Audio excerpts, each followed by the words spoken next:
right, ladies and gentlemen, welcome to your Wednesday, McDonald's Wednesday. There's one in your neighborhood. Just look to the sky and head to the Golden Arches. Now, you may be in the mood for something for lunch. I have a few suggestions, a box lunch if you will.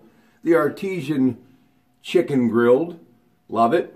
And then of course, tomorrow, Friday, the Lenten season, just about over, a couple more weeks, but still time to reel in an incredible filet of fish sandwich. Now let me tell you how I was first introduced to this. You know, I have 5 sisters, and my sister Melanie, who happens to be a twin to my sister Janine, when we would roll into the Beaver Falls McDonald's before we would make our annual 2-week visit to the local Andrusic Family's Economy supermarket for payday grocery time, all of us were permitted, because my dad was on a budget, hamburger, small fry, Coca-Cola.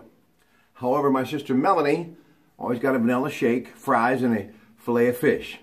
So when she would, and she was always good to me, being the only boy, I was the king, she would give me a little sliver of that fish sandwich. And I must tell you, my taste buds have enjoyed them ever since. So there you have it. Lots of things to get to today. The United States Postal Service dropped off. And this is really in honor of my son's birthday. Robbie, 18 years of age today, an incredible senior at Quigley Catholic, headed to Penn State Beaver for cybersecurity, a 4-year degree, into the fall.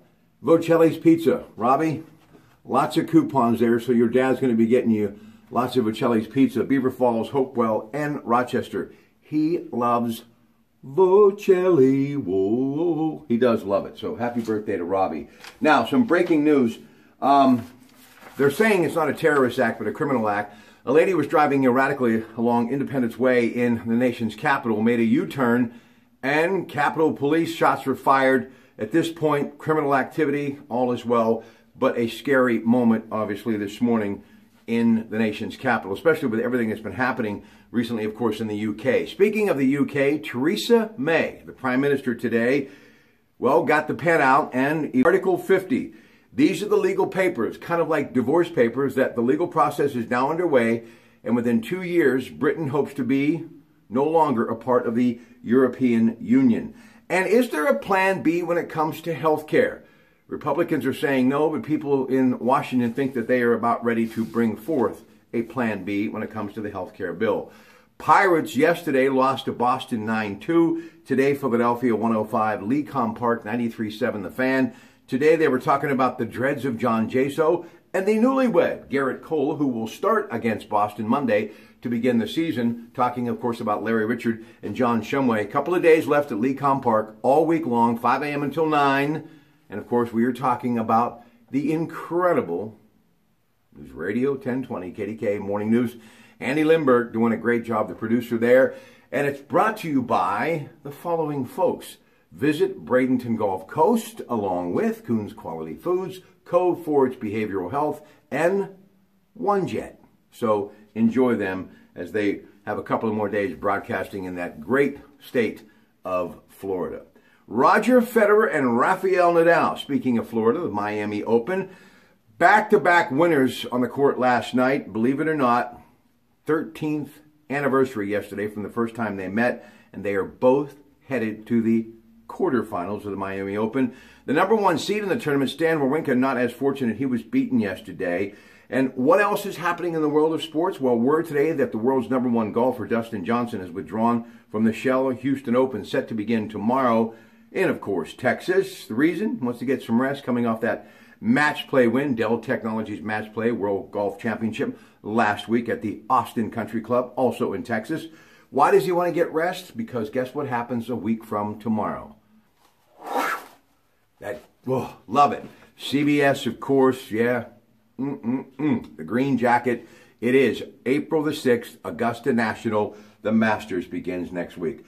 Final 4 is set for Saturday. South Carolina and Gonzaga, 6:09. And then Oregon versus North Carolina at 8:49 at the University of Phoenix. CBS will be there as well doing what they do. Now, I have to tell you, I'm just going to give you a little bit here because a lot to get to, and we'll do much more later this week.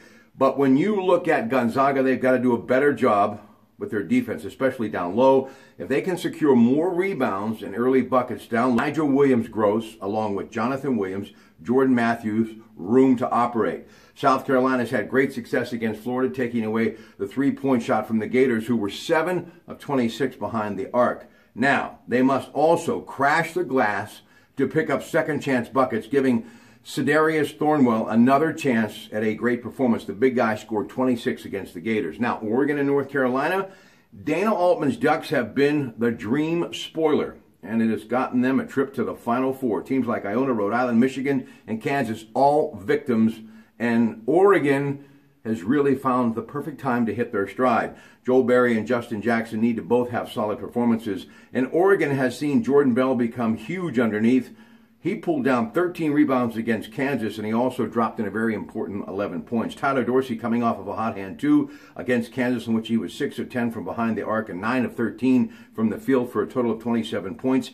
Dylan Brooks also going to be called upon to pick up some slack. He had 17 strong points against Kansas. NASCAR racing at Martinsville Ridgeway Speedway in Virginia Sunday, the STP 500. Every time I think STP, I think of the King, Richard Petty. NFL owners meetings, Raiders moving to Oakland, and no more Hood. That's right, you know how they go to the sidelines, your officials, those guys who do such a great job. But a tablet's going to be brought out on the field instead, and they will have to wait for league officials to make a final decision. Now, Commissioner Roger Goodell wants to streamline stoppage in the game and improve the pace of the game. The idea is to make reviews take less time and be more consistent. Plus, no more leapers on the defensive side of the football during field goal attempts, and reducing overtimes to 10 minutes. But the most intriguing thing, and you got to give Roger Goodell a lot of credit, he has kept this brand moving forward and getting bigger and bigger and bigger. And the fact that there's a team now in Los Angeles, I absolutely love it. And I think San Diego and Los Angeles will find a way to coexist in the City of Angels in Hollywood, California.